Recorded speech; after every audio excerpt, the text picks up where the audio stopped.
आज हम सामाजिक विषय में जलीय जंतु और पक्षियों पर आधारित एक अभ्यास कार्य करेंगे, जिसमें दिए गए जलीय जंतु और पक्षियों के नाम का मिलान हमें पानी में रहने वाले और आकाश में उड़ने वाले से करना है।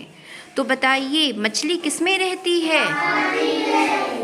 हाँ, मछली जो होती है वो पानी में रहती है। तो इसी तरह से हमें बाकी का भी मिलान करना है।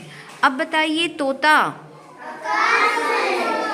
Very good. तोता जो होता है वो आकाश में उड़ता है। तोता एक पक्षी है, उसके पंख होते हैं और वो अपने पंखों के सहारे आकाश में उड़ता है। अब बताइए, कबूतर। Very good.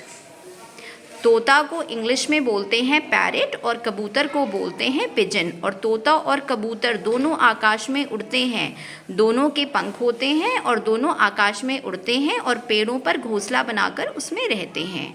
अब बताइए, व्हेल मछली। Very good. व्हेल मछली एक बहुत ही विशाल मछली होती है और ये पानी यानी कि समुद्र में रहती है। अब बताइए, डॉल्फिन।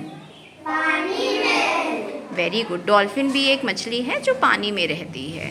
तो इसी तरह से हमें बाकी नाम भी देखने हैं कि वो पक्षी हैं या फिर वो किसी प्रकार की मछली है या कोई जलीय जंतु है जो पानी में रहता है।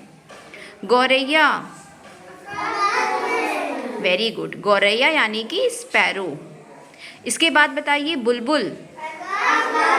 आकाश में उड़ने वाली। गौरैया जो होती है, स्पैरो, वो भी आकाश में उड़ती है और जो बुलबुल होती है वो भी आकाश में उड़ती है। और सभी बच्चे एक चीज़ समझ लीजिए, जो पानी में जलीय जंतु रहते हैं या फिर जो आकाश में उड़ते हैं जंतु यानी कि पक्षी, उनकी जो उनकी बॉडी होती है वो अलग तरह की होती है। वो आगे से भी नुकीली होती है और पीछे से भी वैसी होती है, यानी कि धारा रेखित होती है। और वो ऐसी क्यों होती है? ताकि वो आसानी से पानी में तैर सकें और वो आकाश में उड़ सकें।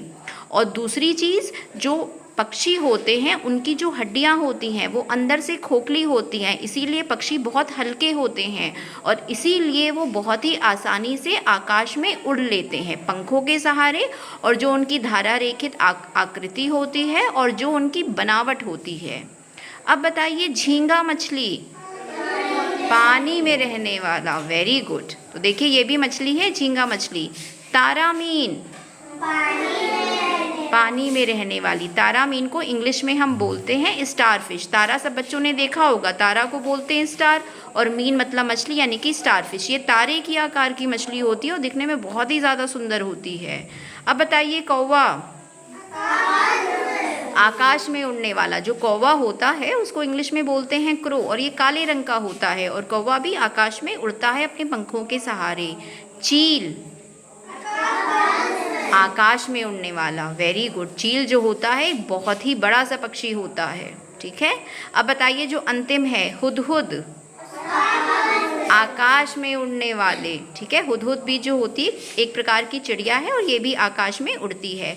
तो सभी बच्चों को जलीय जंतु और पक्षियों के नाम आ गए? सबको पहचान हो गई कौन पानी में रहता है और कौन आकाश में? अपने लिए सूरज के लिए क्लैप करिए।